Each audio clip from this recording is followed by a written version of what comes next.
O crack é uma droga mortal. Em 10 segundos, ele chega ao cérebro, onde destrói os neurônios. Em muitos casos, basta fazer uso do crack uma vez para ficar viciado. Em uma semana, alguns perdem mais de 10 quilos de peso. 1 em cada 3 usuários morre em até 5 anos. A pedra é o fim do caminho. Se na faixa alguém chegou, parou, parou. Se a mamãe disse alô, parou, parou. Acelerou, parou. E se tomou, parou, parou, parou, parou, parou. E aí, parou? Ué, só depende de você. Parou. Mostre pro papai e pra mamãe que consciência no trânsito não tem idade. Parada, impacto pela vida.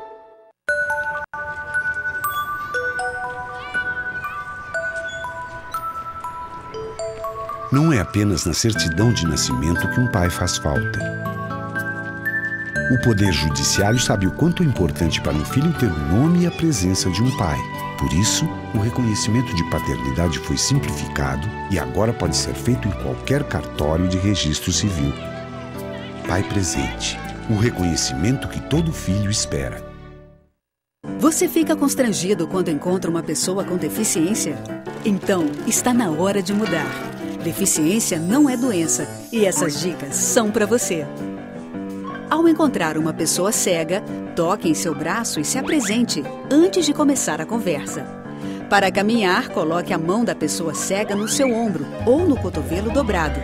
Deixe que ela acompanhe o seu corpo e avise com antecedência sobre a existência de barreiras. Nunca faça carinho ou dê alimentos ao cão-guia. Ele está trabalhando para o cego e não pode ser distraído. O cão-guia também pode entrar em qualquer ambiente público. É um direito garantido por lei. Cidadania é saber conviver com as diferenças.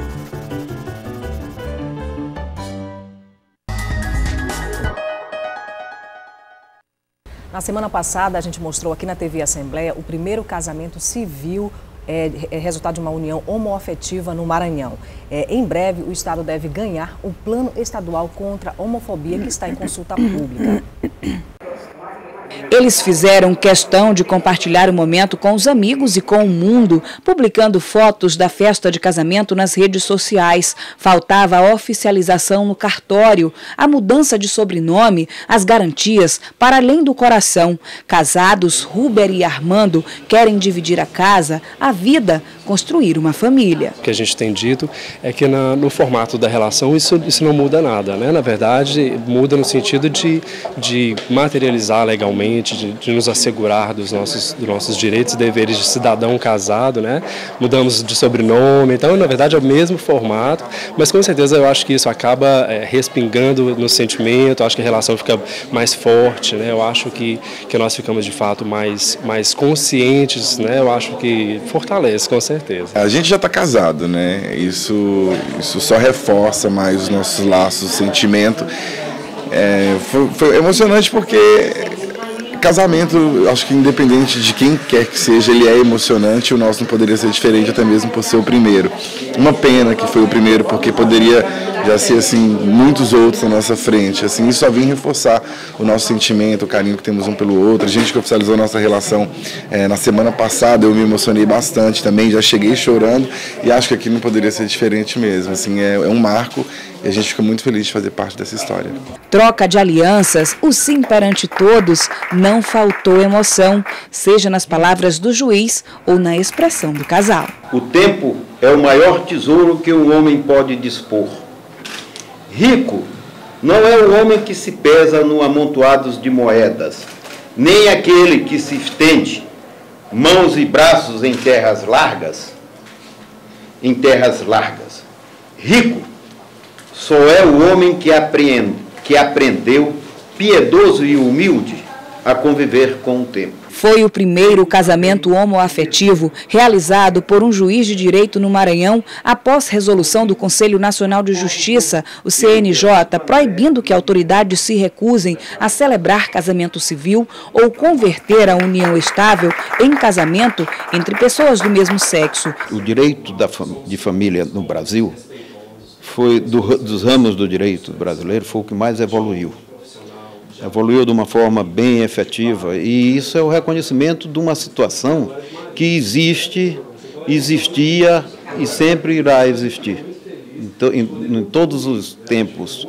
Ter alguém para compartilhar seus projetos, o direito à possibilidade de ser feliz. O registro de casamento civil facilita o cumprimento de garantias já previstas aos casais heterossexuais. Para os padrinhos e amigos do casal, é sim uma grande conquista.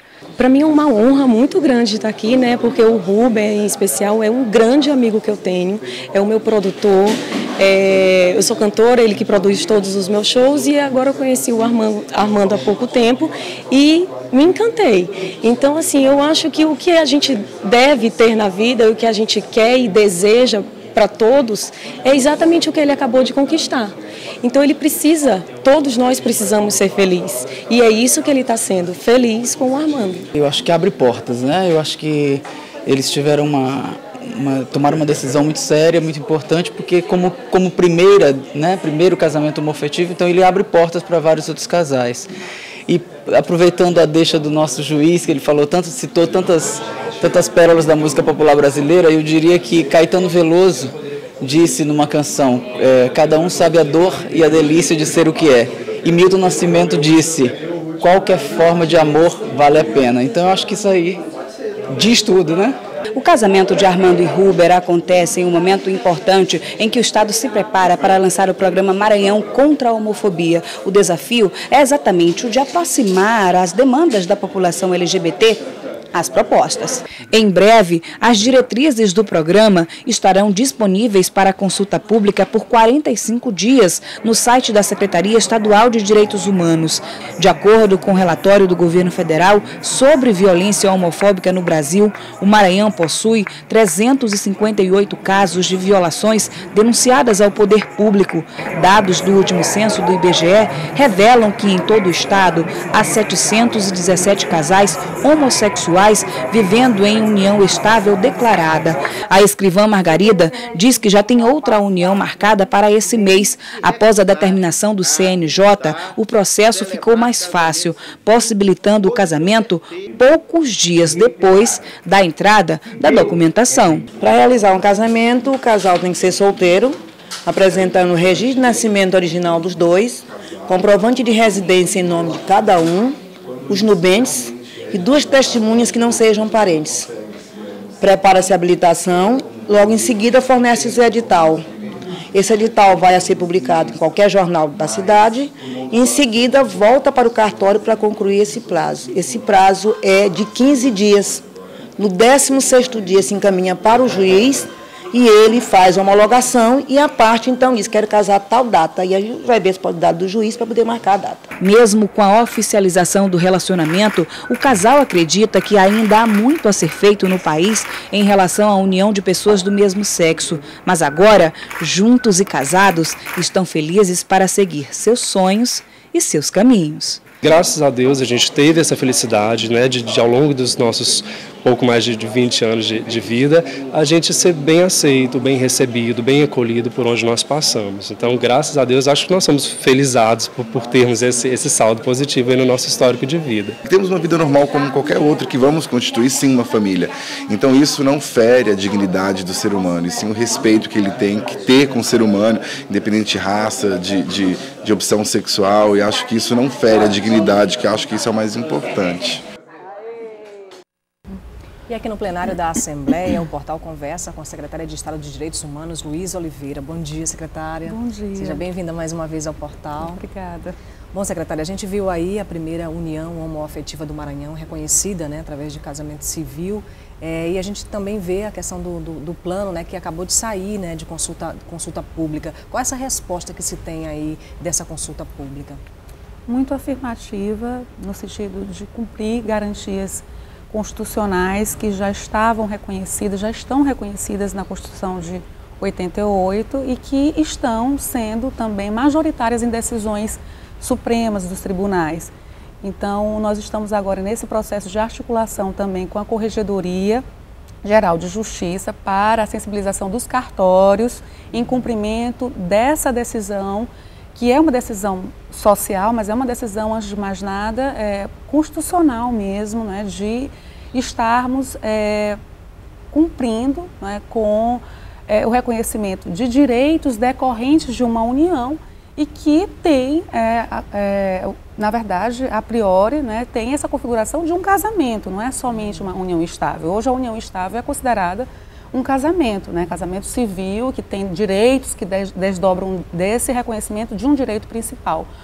Então, nós vamos estar também fazendo essa sensibilização interna entre as secretarias de Estado, principalmente as secretarias que dizem respeito a políticas como saúde, educação, políticas de repressão e de controle social também, que estão ligadas à segurança pública.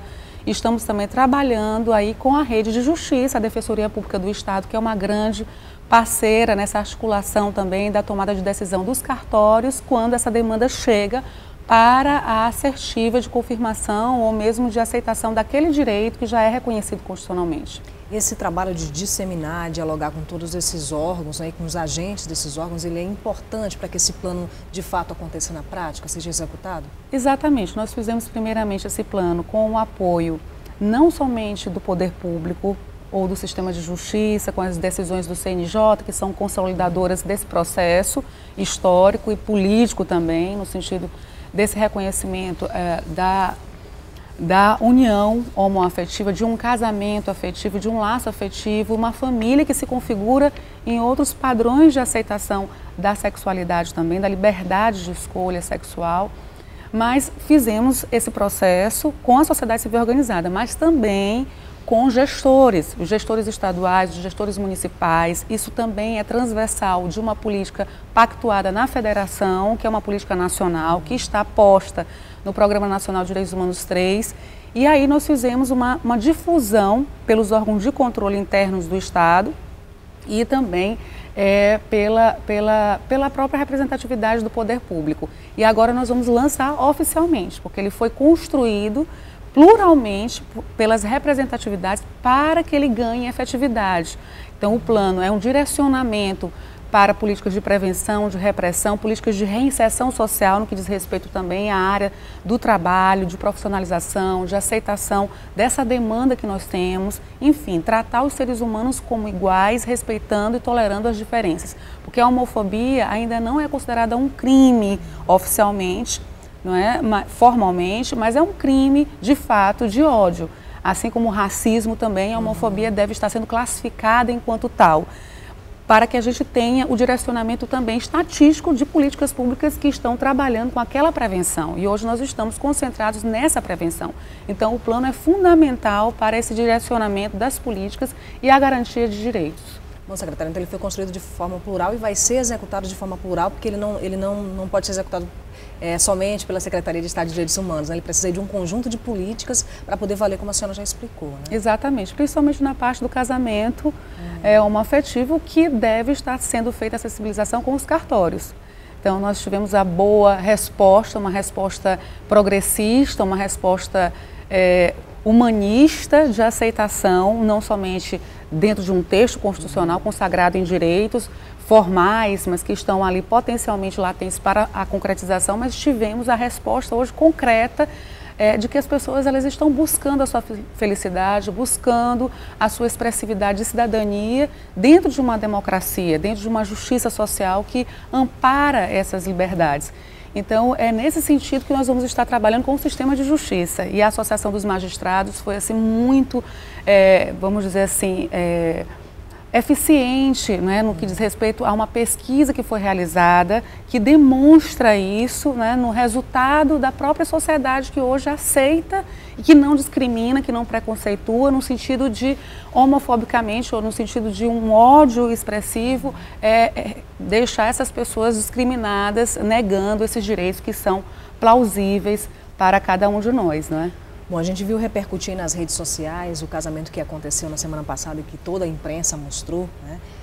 E a gente viu opiniões diversas nas redes sociais, na própria imprensa, né, a respeito desse casamento. E a gente viu também ainda muito ranço, né, do antigo pensamento, né, e a gente vê um pensamento também homofóbico nessas declarações, principalmente nas redes sociais. Na tomada, né, de posicionamento no espaço público, algumas dessas pessoas, inclusive imbuídas aí de um discurso religioso, elas fazem esse discurso homofóbico, né? Elas vão lá se colocando de forma homofóbica, às vezes nem se dá conta de que estão com esse discurso homofóbico. Mas num Estado laico, né, como o Brasil, as políticas elas não podem advir de um pensamento religioso, né, de caráter religioso, né? Um princípio não pode ser religioso, né? Tem que ser um pensamento que atenda a uma ordem social. Claro, aí nós estamos trabalhando com essas liberdades que são positivas e são negativas também.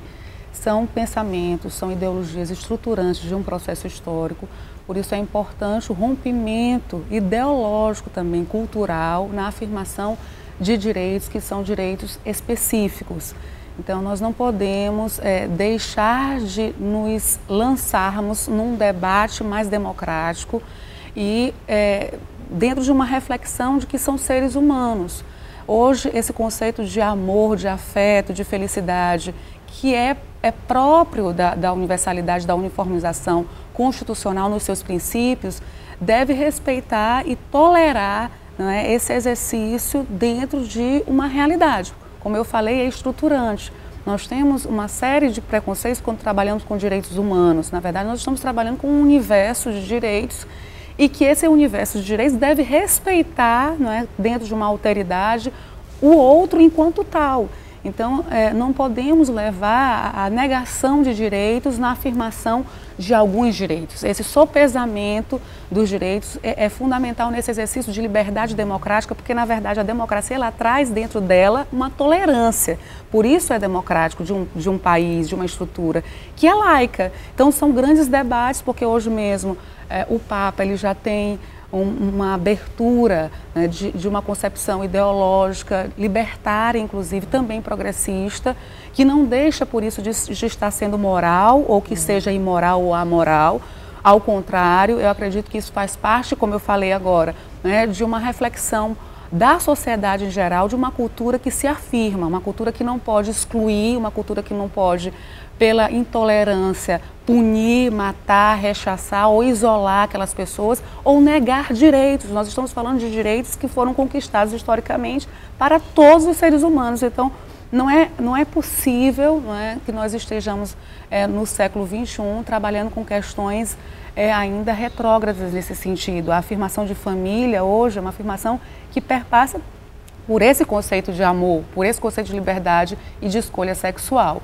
Temos grandes exemplos em outros países, a dissolução familiar ela não está restrita a esse aspecto da escolha da liberdade sexual, né? Assim como no casamento heterossexual, também existem fracassos afetivos, familiares, desestruturantes de uma sociedade, então não perpassa pela escolha, pela opção sexual. O respeito que se dá tem que ser de tolerância do convívio social e político.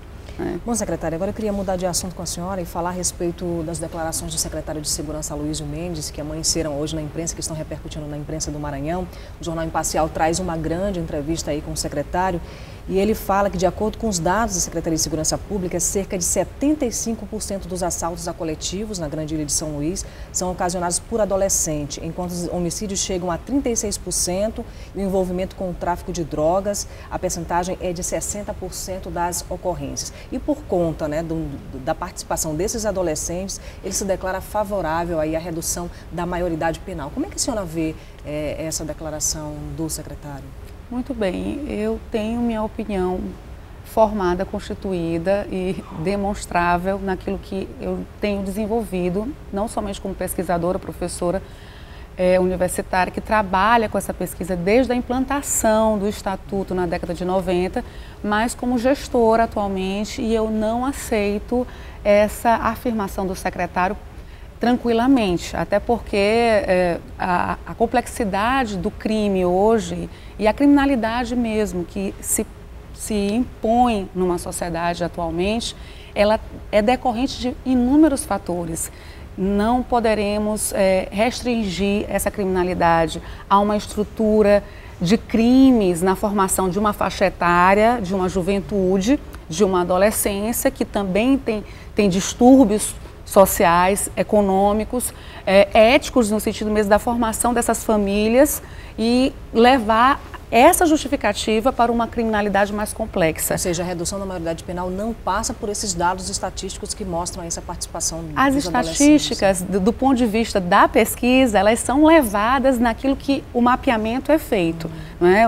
O resultado de uma pesquisa pode chegar a um resultado X de acordo com aquele mapa de pesquisa que foi desenvolvido. Se a pesquisa foi feita com esse direcionamento, e eu não sei como foi feito, os critérios que foram feitos, levantados para essa pesquisa, a realização dessa pesquisa, eu vou buscar esse aprofundamento nessa pesquisa que foi realizada pela Segurança Pública, mas segurança pública é um direito fundamental. Nós temos que dialogar a segurança pública com a área de direitos humanos, com a educação em direitos humanos, a complexidade hoje de um estatuto que é reestruturado nas medidas socioeducativas pelo SINASE, é um Sistema Nacional de Medidas Socioeducativas que hoje deve estar sendo cumprida. Nós estamos numa força-tarefa de reestruturar e revitalizar o sistema de triagem dentro da classificação dos atos infracionais para essas medidas. Os atos infracionais são correspondentes a crimes. Hoje o Estatuto, ele faz a revisão também desses crimes até 3 anos de internação e existe reincidência no sistema penitenciário.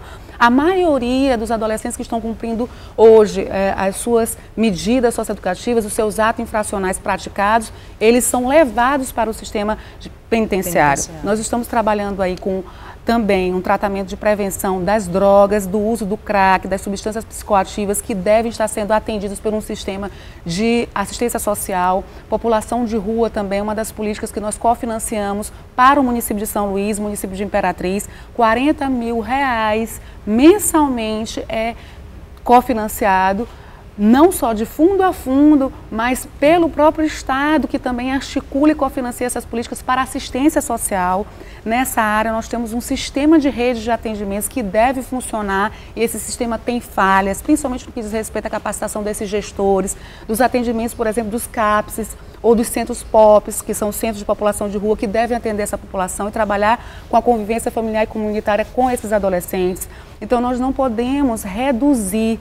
É muita responsabilidade, a redução, aí sim, a redução e a restrição de um problema como esse, de tamanha complexidade, para uma dedução, a partir de uma pesquisa realizada, de que o crime hoje é alto, a insegurança pública, ela está decorrente verticalmente de uma situação que é de implantação de uma política pública que tem os seus percalços, que tem os seus obstáculos inclusive institucionalizados na implantação desse estatuto. O estatuto hoje... Os estão dentro do Estado, né? Exatamente, porque o estatuto, ele não é uma lei que não dialoga com as outras leis, ele faz parte de um sistema legislativo e de regulamentação. E hoje nós temos o grande esforço, não somente os militantes, mas os gestores, a rede que trabalha com esse assunto, os fóruns que estão pautando essa matéria,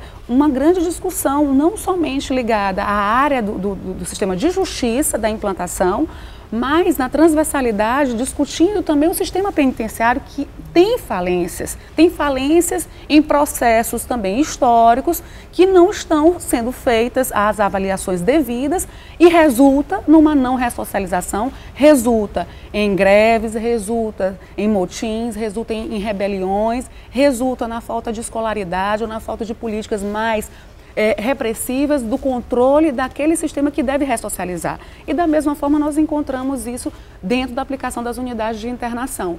Então eu acredito que nós com as estatísticas de reincidência que nós temos, que a maioria desses adolescentes estão reincidindo, a maioria desses adolescentes eles fazem parte de uma mesma ambiência sociológica, não é, produtiva de violências e também de uma desestruturação familiar, que não pode também estar sendo feito esse recorte, né? Que esses adolescentes eles são bandidos, eles são pivetes, nesse sentido simplificador dessa matéria. Por quê? Porque nós vamos estar então retroagindo ao sistema de Funabens e Febens, da verticalização de um sistema federativo que ele se restringe aí a unidades prisionais, a prisões apenas. Nós não estamos trabalhando dentro de uma área apenas de prisão, nós estamos falando de recuperação de uma juventude que é resultado de uma sociedade desestabilizada.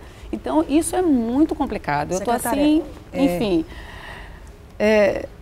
nesse sentido, disposta a fazer o debate com a segurança pública, porque o Aloysio é colega de uma pasta importantíssima nesse diálogo com direitos humanos, e se ele tem esse posicionamento, vale a pena nós abrirmos esse debate de discussão, porque discussão mais de tomada de decisão de gestor e também político dentro da sociedade, para que a gente não esteja cometendo um segundo erro.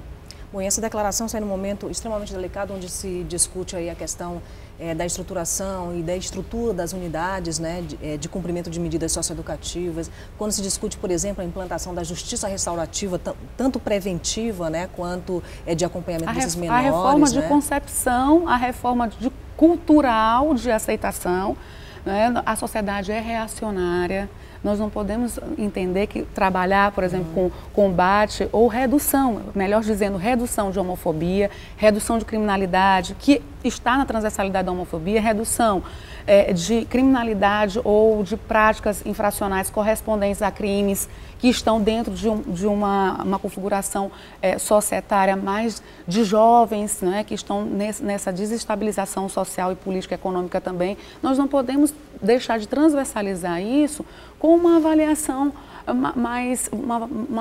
mais criteriosa. É isso que eu estou dizendo. Então, assim, a gente vai estar discutindo esses temas e discutindo dentro de uma concepção que nós temos que aceitar esse debate para que nós estejamos preparados até mesmo para entendermos, por exemplo, que trabalhar com combate ao crack ou redução de crack, essas reduções, enfim, desses exemplos que eu citei, não dá para se fazer com prisões ou com higienizações, com limpezas sociais, porque essas pessoas elas vão estar necessariamente reincidindo na sociedade, elas necessitam estar dentro de um processo de sociabilização. Então, se isso não está acontecendo lá na ponta, na unidade de internação, e se está sendo reformado, se está sendo reformulado ideologicamente, inclusive o conceito que nós estamos trabalhando de gestão, então, aí nós vamos estar tendo que reconstruir completamente o sistema legislativo, porque o sistema legislativo já chegou até onde está, né, com todo um debate. As leis elas não são formuladas simplesmente de sensos comuns. Discussão, né? Elas são progressivas, elas são históricas. Então, eu, do ponto de vista técnico e como gestora, e pelos mapas que nós temos de pesquisas e estatísticas, eu entendo que é um retrocesso. Trabalhar com isso é trabalhar abertamente com conceitos sociais que nós vamos começar a discutir, porque o Estatuto fala Estado, sociedade e a família.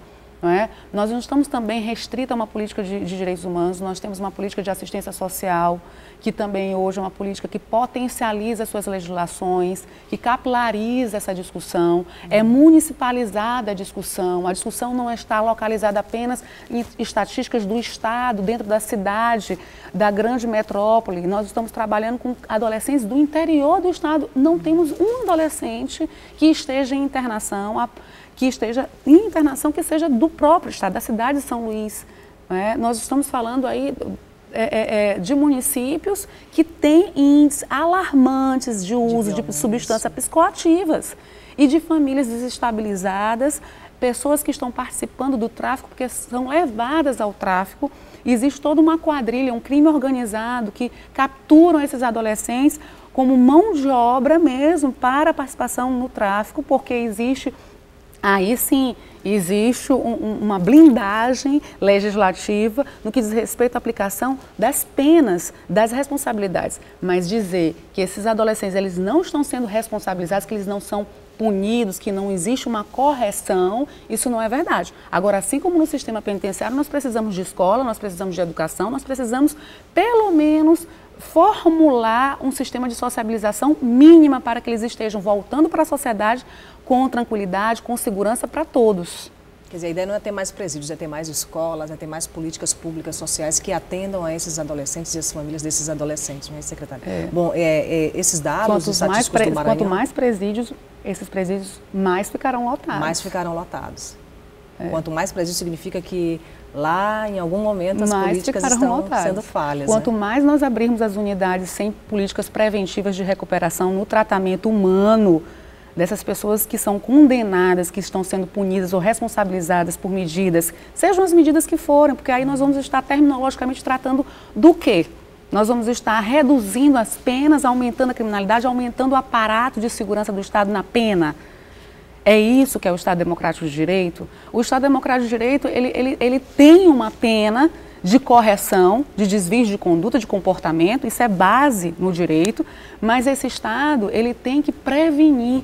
A criminalidade, ela deve estar sendo controlada e redimensionada ou diminuída pela prevenção. E se nós estivermos apenas aprisionando, nós vamos estar aumentando a repressão desse Estado, aumentando o índice de violência produzida pelo próprio Estado, a violência institucionalizada. E esse não é o conceito de segurança, pelo menos não é o conceito que eu defendo de segurança pública. Eu defendo uma segurança equilibrada, uma segurança que tenha suas medidas aplicadas em legislações de prevenção, legislações que estão aí postas para o cumprimento e que tem falhas nesse cumprimento. Nós temos uma falha muito grande na aplicação de sistemas de internação. Por quê? Porque nós não levamos o conjunto de direitos que precisam para a recuperação daquele ali que é apenado, daquele interno, enfim. Bom, esses dados, como o Vones mostrou para a gente durante o Vivo, eles vão fazer parte aí de um documento produzido pelo Conselho de Segurança do Nordeste. Esses dados do Maranhão também vão compor esse documento que será encaminhado ao Congresso Nacional, indicando aí o posicionamento do Conselho de Segurança do Nordeste para a redução da maioridade penal. Bom, a gente tem dados aqui, secretária, só para a gente terminar nossa entrevista, do relatório do Conselho Nacional do Ministério Público. Os dados apurados nas inspeções mostram que a pior situação de superlotação é verificada no Maranhão, onde há 73 vagas e 335 menores infratores. E são dados aí do Ministério Público, né, do Conselho Nacional do Ministério Público, em relação ao cumprimento do Estatuto da Criança e do Adolescente. A gente acompanhou aqui no ano passado, na interdição da FUNAC, né, e a gente sabe que esses jovens estão sendo levados para outras unidades da FUNAC. Como é que está essa situação, secretário? Na verdade, nós estamos trabalhando com a devolução e o remanejamento desses jovens para os municípios. Nós estamos trabalhando com os juízes e com o próprio Ministério Público para a avaliação permanente. A equipe, ela não foi desativada, a equipe da FUNAC, da unidade, a equipe da unidade da Maiobinha, que cuida dessa matéria. E assim que esse adolescente ele chega, nós trabalhamos com ele tem ficado, às vezes, ele tem ficado na unidade provisória e aí ele é remanejado para o seu município. E aí trabalhando com as liberdades assistidas e com as prestações de serviços comunitários. Nos casos mesmo mais graves, que esses casos de homicídio que são praticados, realmente esses casos têm ficado mais um tempo na unidade que nós estamos adaptando, que é a unidade provisória. É claro que é uma adaptação em decorrência dessa interdição, até que ele esteja em condições de ser remanejado para o interior do estado, para o seu município de origem. Então nós estamos fazendo assim, porque as unidades elas estão todas em reforma. E as reformas, elas necessitam de um processo burocrático, é feito pela Secretaria de Infraestrutura, que tem um conjunto de demandas. A governadora determinou a prioridade dessas reformas para estarmos fazendo, porque são reformas, como eu falei, estruturantes de um sistema. Essa parte de internação do Estatuto está completamente revisada pelo SINASE, completamente avisada em decisões e resoluções, em regulamentos dos conselhos que trabalham essa matéria, que acompanham essa matéria, do próprio sistema de justiça que acompanha essa matéria. Então, é uma avaliação que deve estar sendo feita, né, com os representantes de uma tramitação, de um encaminhamento que é conjunto. Ele não é isolado, ele não se dá isolado. Então, por isso, nós estamos trabalhando também com os municípios, com as secretarias municipais de assistência social e de educação, para o trabalho das liberdades assistidas, com os equipamentos de assistência social, liberdade assistidas e prestações de serviços comunitários, né? E fazendo revitalizações também dentro dessa avaliação da equipe técnica. A governadora também autorizou o concurso público para uma equipe mais fomentada, de profissionais qualificados na área da segurança. Fizemos um treinamento com o Dr. Sebastião Uchoa na área da segurança, né? Mas a segurança estratégica na formação desses educadores, são sócio-educadores que são agentes públicos que vão trabalhar com essa retaguarda de segurança, porque também a segurança ela não pode entrar no estabelecimento de uma forma ostensiva ou ofensiva no que diz respeito a um controle, né, mais de rebelião ou fuga. Mas isso não aconteceu mais dentro da unidade. Fugas acontecem, mas acontece porque realmente o estabelecimento é um estabelecimento formatado como de prisão. Não é por isso que muito me assusta até que ponto nós queremos levar esses adolescentes, até que ponto, porque a classificação no sistema penitenciário também não se dá. Os crimes ali dentro são desordenadamente cumpridos, porque o que diz a LEP é que tem que ter classificação de crimes. A LEP tem que ser cumprida. E quando não há o cumprimento da regulamentação ou do ordenamento legislativo das regras dentro das unidades, é isso que eles estão fazendo lá dentro, por isso que tem uma reação do próprio sistema, não é? Existe uma reação negativa no sentido de fuga, de rebelião e de resistência, de contra-força, de contra-resistência dentro da unidade, que se estabelece ali dentro, da rotina da unidade. Da mesma forma na unidade de internação, nas unidades de internação masculina, porque observem que não se tem notícias de fuga de unidade de internação feminina. Nós não temos rebelião na unidade de internação feminina.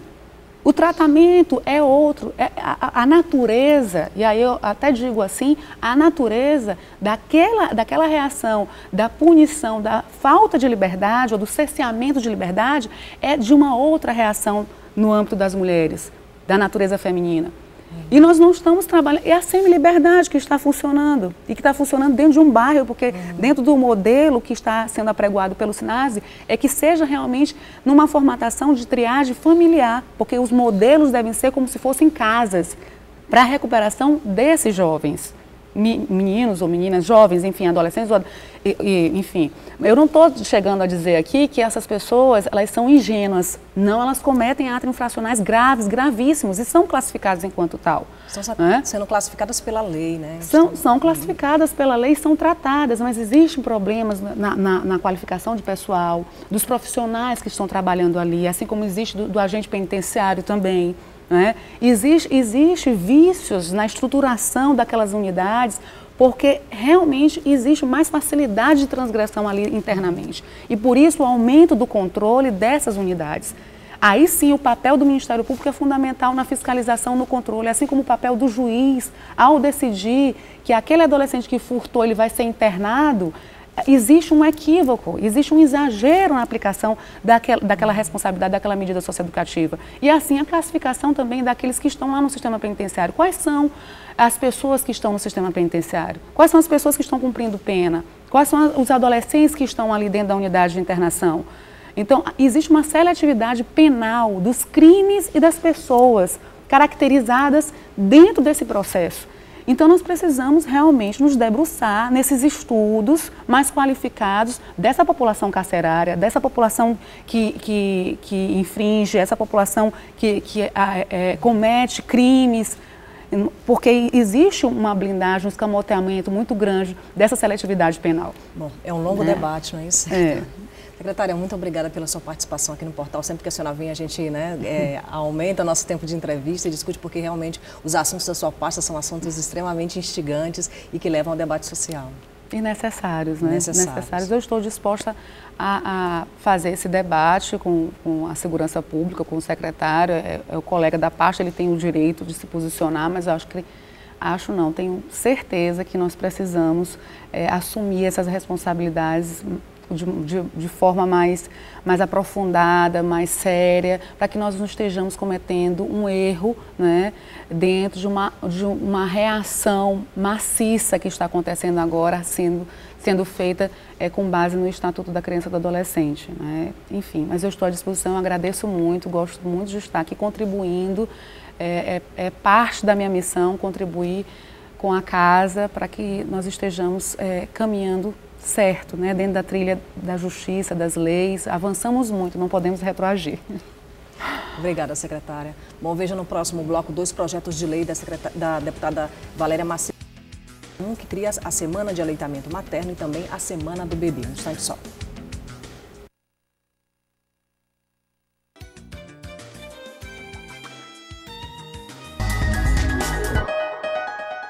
Nós queríamos produzir, mas nós não tínhamos recursos, era só na enxada, na unha mesmo. Foi quando surgiu os recursos do Pronaf, que nós podemos investir mais nas instalações, mais na própria lavoura. O meu sonho, eu posso dizer que em parte eu já realizei. O investimento na agricultura familiar melhora as condições de vida no campo. Eu sou um exemplo que o Brasil melhorou. A gente faz um novo país. Bem me quer, mal me quer. Bem me quer, mal me quer. Bem me quer, mal me quer. Bem me quer, mal me quer.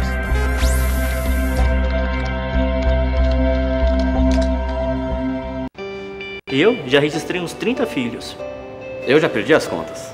Só nesse mês, 7. Com o programa Pai Presente do Poder Judiciário, agora o reconhecimento de paternidade ficou mais simples e pode ser feito em qualquer cartório de registro civil. O objetivo é identificar os pais que não reconheceram seus filhos e garantir a todos o direito à sua identidade biológica. Mais 8. Pai Presente, o reconhecimento que todo filho espera. Pedestre, garanta sua segurança atravessando sempre pela faixa. Aperte a botoeira quando houver. Aguarde sempre o semáforo para pedestres ficar verde. E quando não tiver o semáforo, faça sinal para atravessar. Olhe para todas as direções e fique atento ao sinal de seta dos carros. Evite atravessar em curvas por serem locais sem visibilidade. Crianças, segurem sempre na mão de um adulto. Pedestre inteligente evita acidente. Quando chega o período das chuvas, também chega a ameaça da dengue. Por isso, é preciso tomar todos aqueles cuidados que conhecemos muito bem. É importante não deixar nada que possa acumular água exposto ao tempo. Encontre e elimine todos os lugares onde o mosquito da dengue pode se reproduzir. Porque quando você encontra os possíveis focos da dengue, a dengue não encontra você. Dengue é fácil combater, só não pode esquecer. Ministério da Saúde e Governo Federal. E olha só, a Comissão de Constituição, Justiça e Cidadania do Senado adiou para esta próxima quarta-feira, a votação de proposta de emenda à Constituição que estipula perda automática de mandato a deputados federais e senadores condenados definitivamente pela Justiça por mau uso do dinheiro público ou crimes contra a administração pública. O motivo foi a apresentação de 2 emendas de última hora pelo senador Aloísio Nunes Ferreira, do PSDB de São Paulo, o que deixaria o relator com pouco tempo para avaliá-las. A PEC foi apresentada por iniciativa do senador Jarbas Vasconcelos, do PMDB de Pernambuco. Pela proposta, a mesa da Casa Legislativa, da qual fizer parte o parlamentar condenado definitivamente pela Justiça, sem possibilidade, portanto, de recorrer da decisão, deverá se limitar a declarar a perda do cargo.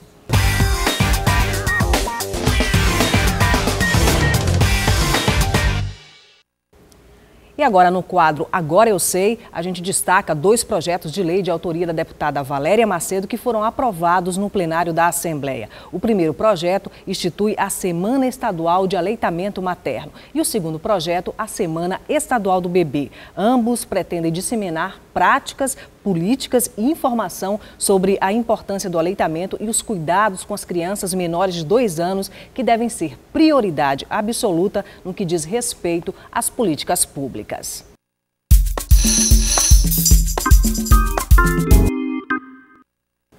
São Luís do Jeito que É. No quadro São Luís do Jeito que É, que pretende mostrar a cidade e todas as suas singularidades, a gente vai conhecer o Parque Botânico da Vale, um passeio que deve estar na agenda de todo cidadão de São Luís.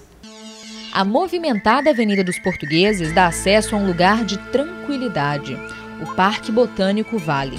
Desde sua inauguração em 2008, já recebeu mais de 470 mil visitantes. São 100 hectares de preservação florestal na ilha de São Luís, um espaço de lazer, atividades físicas e educação ambiental. Assunto que levou a professora Suziane a mostrar na prática o que foi ensinado em sala de aula. Quando nós pensamos em vir a esse local, é para que a gente possa contextualizar o que foi visto em teoria em sala de aula. Então a gente sabe que a educação ambiental é uma política nacional e a partir do momento que a gente agenda uma visita com a Vale, a gente consegue visualizar que essas questões estão sendo preservadas. De fato e de verdade, está tendo um trabalho ligado à ferramenta da educação ambiental. A visita, em geral, tem duração de 2 horas, tempo para conhecer de perto a diversidade da flora do Maranhão, nas trilhas do Angelim, da mata ciliar e da restauração florestal. Vegetação típica da floresta amazônica com algumas espécies de cerrado, árvores de pequeno e médio porte. São 543 metros na maior trilha do parque, a Trilha da Mata Ciliar. Aqui é proibida a entrada de crianças menores que 5 anos e pessoas com deficiências, por segurança. Como alternativa, a trilha sensorial pode ser visitada por todos e explora outras possibilidades. As explicações são em braille, uma experiência dos sentidos, o barulho da roda d'água e as lentes de aumento que permitem um outro olhar.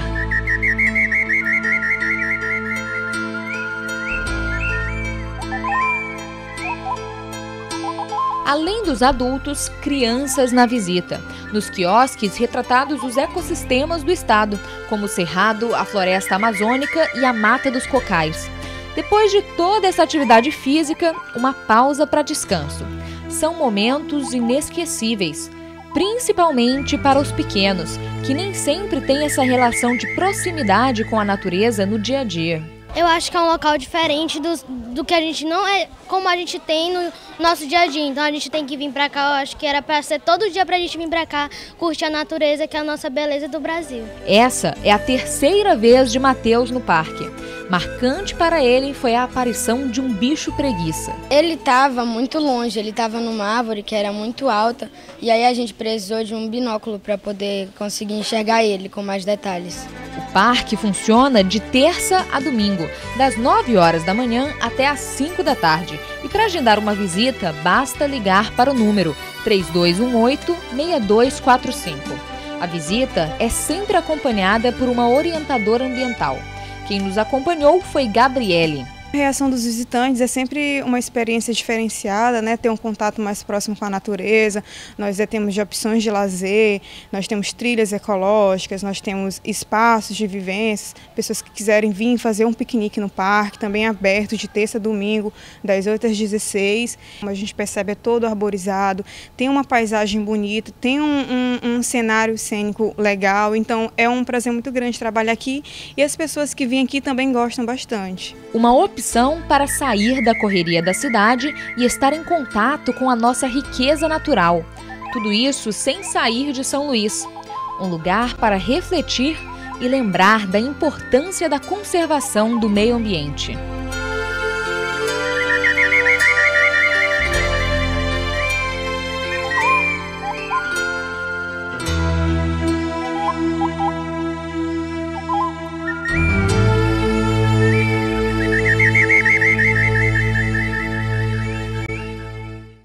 Essa foi a matéria, o Parque Botânico de São Luís, mantido pela Vale do Rio Doce.